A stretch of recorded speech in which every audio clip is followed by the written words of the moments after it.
Hi, and welcome to the Journey to CEO Success. I'm your co-host, Melissa Saunders, and I'm joined by Patrick Thean, award-winning serial entrepreneur, renowned CEO coach, and best-selling author recognized by the Wall Street Journal, USA Today, and Amazon. Patrick's latest book, The Journey to CEO Success, is a #1 Amazon bestseller and the inspiration for this podcast. Patrick, it's great to see you again. Yes, thank you. It's awesome to be here. And today we're joined by Michael Mutterer, President and CEO of Silver Cross Hospital, whose leadership journey from Chief Nursing Officer to the organization's top executive reflects a deep commitment to patient-centered care and team-driven excellence. Michael, welcome. Can't wait to hear your story. Thank you so much, Patrick and Melissa. Glad to be here. Yeah. Hey, Michael, welcome to our show. And I'd love to kick off by you just taking 2 minutes and share a little bit about your company, Silver Cross, and tell us about what you guys do and what's different or special about your hospital system. Sure. So Silver Cross Hospital is a independent hospital located about 35 miles outside of Chicago. And we are a 348-bed level 2 trauma center, level 3 perinatal center. And I would say what's most unique about us is, I'm going to say 2 things. First, our highly focused culture on quality and patient safety, which ultimately for us is about giving great quality care, but has won us numerous awards over the course of several years. The second piece that I would say stands us apart from other hospitals, especially in the local Chicagoland market, is the fact that we're an independent regional medical center, not part of a system, a health system. Some of the bigger systems out there have really, over the course of the last probably decade, purchased or affiliated with most of the hospitals around this area. So being independent is definitely an anomaly in the healthcare arena here in the Chicagoland area. So what is a positive thing about being independent as far as the patients are concerned? So I think from my perspective, I would say local governance. I live in the community that I serve. So I live about 15 minutes from the hospital. And so I think having local governance allows for us to make decisions that truly make sense for the communities that we serve. And versus hospitals that maybe their corporate offices in California or in Michigan, where they're not as rooted in the community.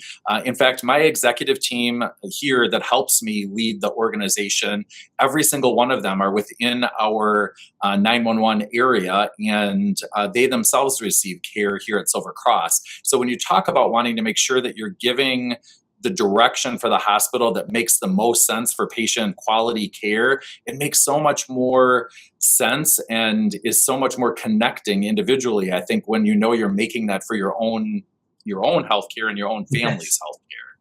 Yeah, I love that. In other words, it's the whole idea that you got to try your own products and services to know it's really good. So I love that. So I'll sum it up by saying that, being local there, making those decisions, you're tasting your own product, so as well, thinking of it, and it's good for your patients actually, as is good for you guys as well.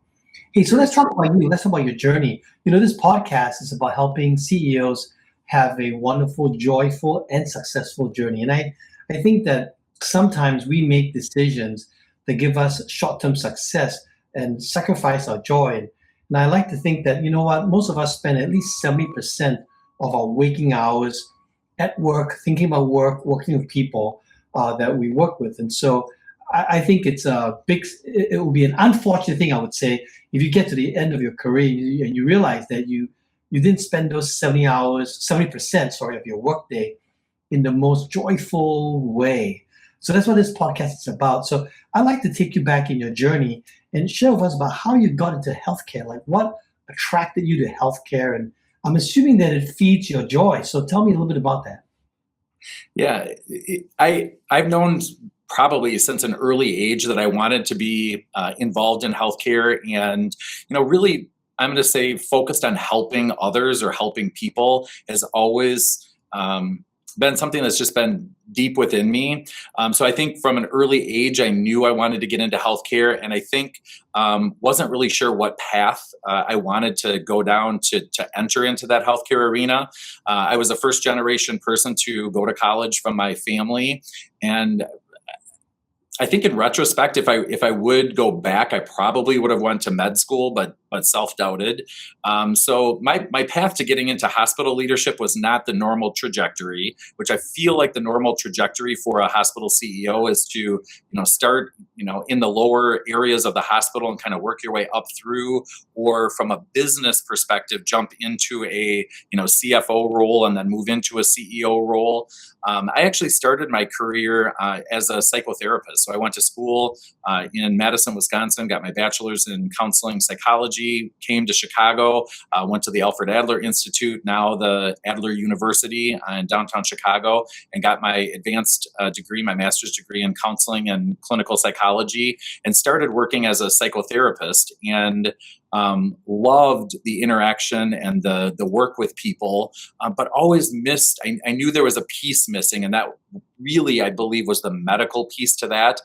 So after a number of years of practicing, I started as a therapist, but very quickly moved into a leadership role in my first company that I worked with, and got a taste of like leadership and still being able to help people. But knew I was missing that connection with the medical, so went back to nursing school after having a bachelor's and master's. I went back to nursing school, and I believe that was really the right path for me, and what kind of refocused my pathway back into the hospital setting. So a couple of pivotal moments, and I think that life is full of these, what I call inflection points or pivotal moments, where you make one decision, you go this way, and it kind of defines like a path for you forward, right? So nursing, healthcare. What are a couple of pivotal moments, and how did you make those decisions? Patrick, it's interesting that you say that. I'm a very driven individual, and I think I'm also very I can make decisions, and I don't ponder on them. So I really sat back and I spoke with my wife at the time, and knew that going back to med school was probably not in the cards. When you have a mortgage and you started a family, and so going back to medical school probably wasn't something that was going to be in the cards for me. And so I sat back and really did some research, and really believed that that nursing would be the calling that would sort of satiate that medical piece for me. And Yeah. I sat down with my wife and said, I think I want to go back to nursing school. I think I can do that while still working, and made the decision and never looked back. How long did nursing school take? Interesting. I had to take some prerequisites, which I thought was interesting, having a bachelor's and a master's, but I had to take a couple of prerequisites. So it took me about a year and a half, just under 2 years, to get my associate's degree in nursing. And then I went back eventually and got my bachelor's degree in nursing as well. So let me ask you this, because I don't know this very well. And so is it normal for someone from the nursing side to then advance to the point where they're running the hospital system like you are? So it's not as abnormal as you think, but what I will say is, I believe typically your hospital CEO is somebody who is more finance driven, and I'm going to say usually has more of a finance background or a business background. But what I'm seeing especially in the past, I'm going to say probably 2 to 4 years, is that I believe hospital systems are recognizing the importance of having a leader, especially in a hospital setting, that understands the clinical arena. So whether that be a nurse, a physician, I know some therapists who have made it to a CEO level, and I think it does add a different level of respect for what we do, because you understand the clinical aspects, Yeah. and understand it truly, more so than just from a finance perspective. So I believe it's more common now than what it had been in the past. And I look at it as, while I have clinical knowledge and I practice as a nurse, you can also gain the knowledge of, understanding the finances of the organization as well. So I believe it makes a very well-rounded CEO, having somebody who's clinically clinically trained and certainly able to learn the financial aspects of running a hospital. So when you went back and did your nursing degree, went to nursing school, did you have your aspiration to run a hospital system? And if not, how did that happen? Like, share with me a couple more pivotal moments where it led to this opportunity. Yeah, so I would say yes. I think I've always aspired. One of the things that I think I've always been I've lived my life by is to just be bold, right? Be bold. Yes. And take chances. So I have over my career, so starting as a psychotherapist, I transitioned into the long-term care world and ran nursing homes for a number of years, which was a whole new field for me. But it was one that, again, you sort of jump in and learn the industry, learn the regulations, learn the patient population, and build programs and services around making sure that what product you have is the best for the patient. Leaving that, I went into a hospice organization and started a hospice organization for a home health company.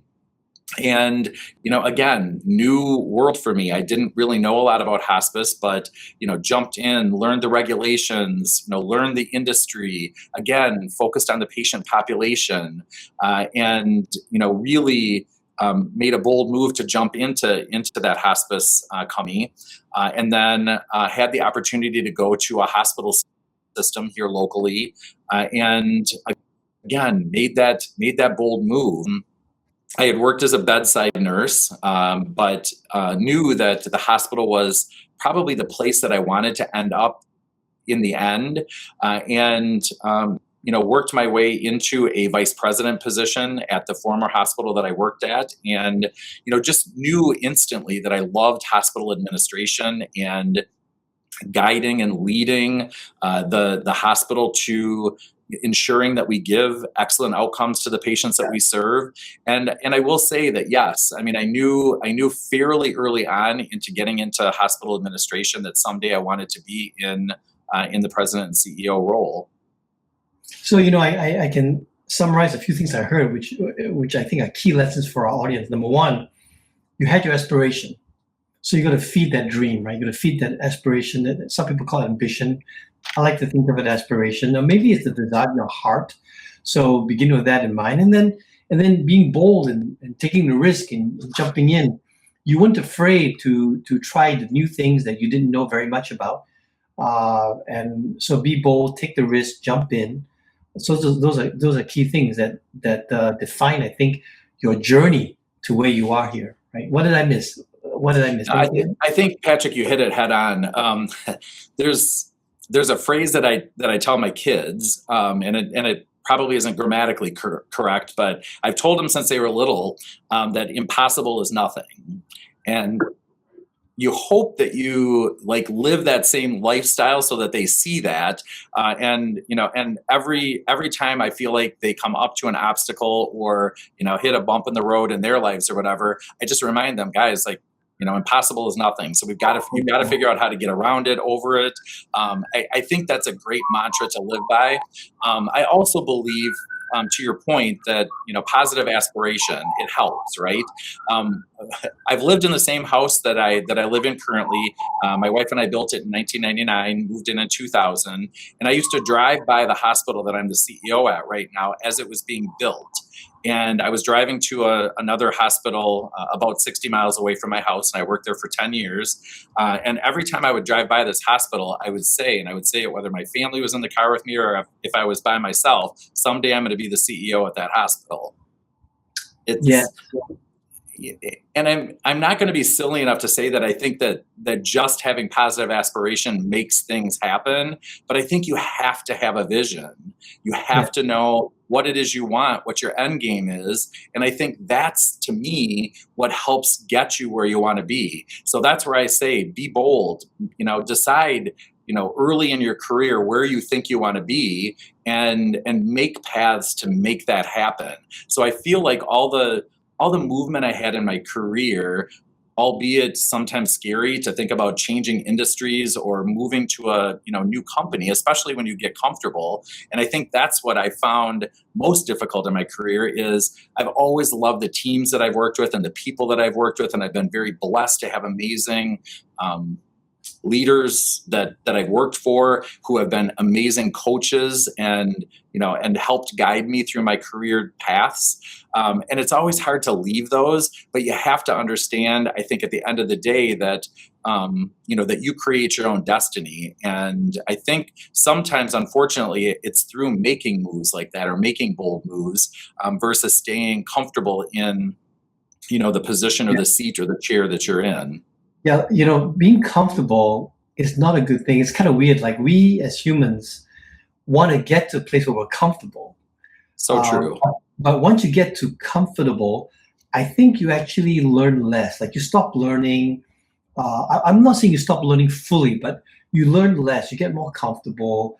And frankly, if you get really good at what you do and you're really comfortable, you can fake it till you make it, which means you don't have to learn very much. And I think that comfort sets in, and we begin to, frankly, I'm trying to figure out how to stay young. And I think part of staying young is getting out of your comfort zone. People say that all the time. It's kind of cliche to get out of your comfort zone. So I would say, instead of saying get out of your comfort zone, I would say do something that you don't know how to do. Right? That's a practical action you can take. Do something that you don't know how to do. So for me, sometimes I'm like, go to a trade show or a topic that you don't know anything about. I think that puts you takes you a little bit more out of your comfort zone, and then you're inspired to learn. Yeah, I love that. I think the psychotherapist in me also is comfortable with the uncomfortable, because when you're as a therapist, you're talking about the stuff nobody wants to talk about, right? Yeah. And I think as a leader, I've taken that ability to be able to have uncomfortable conversations, which I think helps grow teams and helps keep teams on their toes, because everybody always knows when the elephant's in the room. Nobody just wants to address it or talk about it, right? Yeah. And so I think, to your point, I like saying be uncomfortable. And I tell my team that all the time. We all have a tendency, and I'm the same way. I'm no different than anybody else, that I'm very operational, right? You give me a hospital issue and I'll figure out how to fix it, right? I've been doing this for so long that operations just comes natural to me. And when I'm feeling like something's overwhelming, or the day is overwhelming, or whatever's happening is overwhelming, my initial response is to go operational, right? And at the end of the day, that's the worst thing I can do as a CEO. So I think being comfortable in the uncomfortable, so if that's the worst thing, what is the thing you should do as the CEO? Stay high level, right? Stay high level and be strategic about what the problem or the issue is, and really trust and lean on your team, who truly are the experts, right? To be able to help them figure out, how do we solve this, issue, problem, concern, whatever the case is. As opposed to instinctively jumping in to solve the problem. Right. Which is so easy, right? I mean, for me, that's the comfort zone, is just I'll jump in and fix it myself, right? But at the end of the day, that doesn't usually solve the problem. It may solve the small issue there, but it doesn't solve the overall overarching issue or concern. That's a real pearl of wisdom you just gave me. In other words, why do people jump in and solve those problems? Because they're comfortable doing that. That's what they're good at. And the discomfort, I think, in not doing that, to some degree, has to also be in knowing or believing that your team will figure it out as good as you or better than you, right? So we tend to go, wait, that's too important. That is too important for me to let you take care of it. I need to go jump in and solve it, versus maybe thinking, no, that is too important for me not to let you go take care of that. Let me stay high level so I can observe, and maybe even coach and help you see some things that you're not seeing. Because when you're solving the problem, you're in there, fighting it out. You may not see a couple of things that is no different from. I love the NFL, and we're knee deep in the NFL season right now. I love it, and that's why you have a quarterback that plays the game and a coach that watches and calls the plays, right? So true. So Yeah. true. And I think it sends a different message to your team also when there are issues and you ask them for their expertise to solve the problem. It sends a totally different message than if you, as the leader, jump in, solve the problem, and tell them how you did it.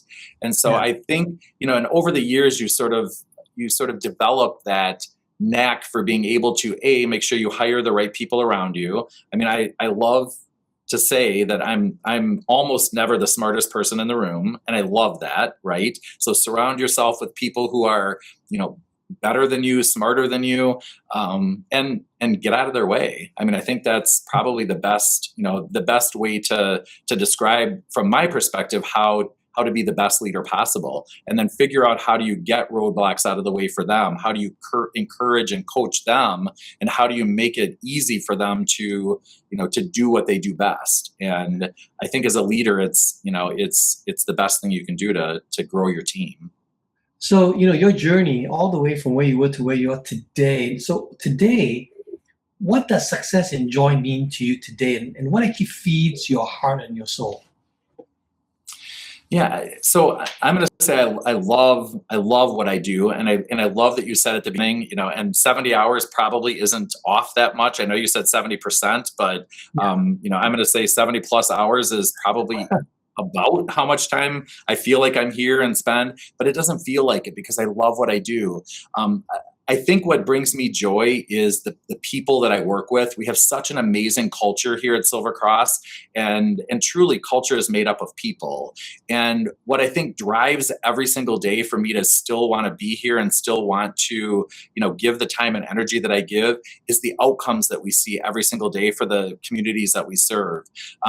We really do great work here, and I love hearing and seeing and knowing what we do every single day for the communities that we serve.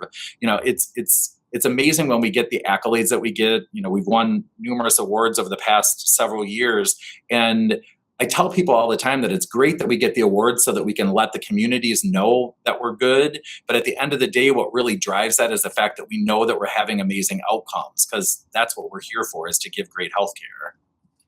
Amazing outcomes for your community. It's true. What really feeds you. So how do you renew yourself? How do you make sure that, every week, every month, every year, you show up the best version of yourself? How do you renew yourself? Yeah, so I'd love to say work-life balance, and I feel like I do say that because I think it's important to have a level of balance. One thing about healthcare or healthcare leadership is that we're always on. I mean, I'm on call 24 hours a day, 7 days a week. So, but I truly believe that you have to be balanced, and so I think work-life balance may be a little bit of a stretch as you think about it, but for me, it is just balanced. I feel like I have to stay physically and mentally healthy. So I'm very focused on being physically fit and working out and making sure that that's a part of my normal routine. And I feel like for me, having time with my family and just being able to re-energize by getting some positive, energy by, just being with family. I love vacationing, albeit my wife and family would say we don't do it enough. But I think you have to have purposeful time away. And from my perspective, there has to be, a balance of what makes you feel good and feel joy. So for me, it's staying physically fit, staying mentally healthy, and knowing when I need to recharge and, whether it be get away for a quick vacation or, just spend time home and being with the family.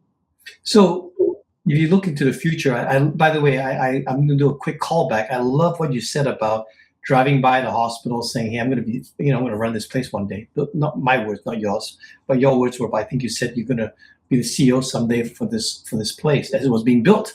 Yeah. I think that's awesome. That's putting your vision out there, reminding yourself of your aspiration. So what is your vision now for the hospital system, for Silver Cross?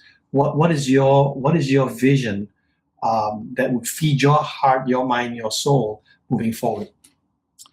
Well, I'm going to say the only constant in healthcare is change, right? And I believe success for me would be while I'm president and CEO here and hope to be until I retire, we're able to remain independent, able to be that anomaly of a hospital that doesn't have to become part of a larger system, and that we continue and I'm going to say continually looking at the metrics that helps us understand that still makes sense. So for us, that means having a healthy balance sheet and making sure that the quality of care that we give to the patients that we serve is still excellent in nature every single day.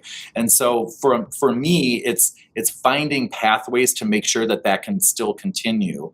Every single day we're hit with a different, I'm going to say, headwind coming at us.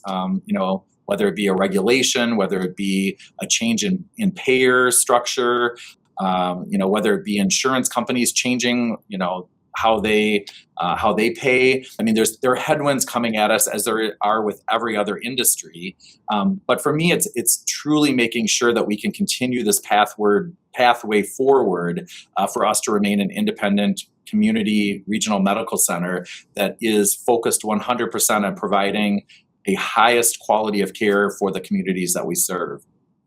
I can see it in your eyes, man. I think you get a lot of joy from being unique to some degree, but not being unique just to be unique, but to be able to make the fast, right, best decisions for your local community where you serve. And I love that, what you said earlier about your staff is being served by the hospital as well, right? So literally you are preparing services for your patients who are your customers, but also for yourself. That's for true. Your family, Yeah. for your teammates. It's great. It's awesome. Yeah. Every single day when I'm here, I see somebody from the community that I know that's receiving services here. And when I see them, when I go up and shake their hand and talk to them, and every single time I leave, I say, thank you for trusting your care at Silver Cross. Because there's so many choices out there, right? And if you think about it, the big name brands are able to have TV commercials and are able to have billboards and all the things that that may attract somebody to go to those organizations, and they're still choosing to come here to a regional medical center that is locally governed, and we're not a big name. And so I think at the end of the day, I always feel very grateful that people choose to receive their care here. What's the most important thing, Michael, is that you're a big name to the people that you serve. It's true. You're a big name to the people that you serve. So, hey, I can talk to you for the whole day. That being said, I need to ask you our final question, which is this podcast is to serve CEOs to help them have a more joyful and successful life. And I'd love to know what advice you'd like to leave with the audience to help them have a more joyful and successful life. Yeah, I'm going to go back to a statement that I said before, and I think it's there's going to be a couple. I mean, the first will be bold. So be bold in the decisions that you make, and I'm going to say the other piece that I think has always led me in the right direction is to lead with kindness. You can be kind and still hold accountability, and at the end of the day, I think that is what has made me successful as a leader in creating the amazing teams that are around me, providing the amazing quality of care that we have to serve our patients every single day. So I think be bold in your decisions and lead with kindness. I think at the end of the day, you're going to have a great team around you that you love, engaging with and coming to work every single day, and it doesn't seem like work then. Awesome. Michael, thank you so much. Hey, Melissa, back to you. Yeah, that was great. That's a wrap. So thanks, Michael, for being here today. Thanks, Patrick. And until next time, enjoy your journey. Bye now.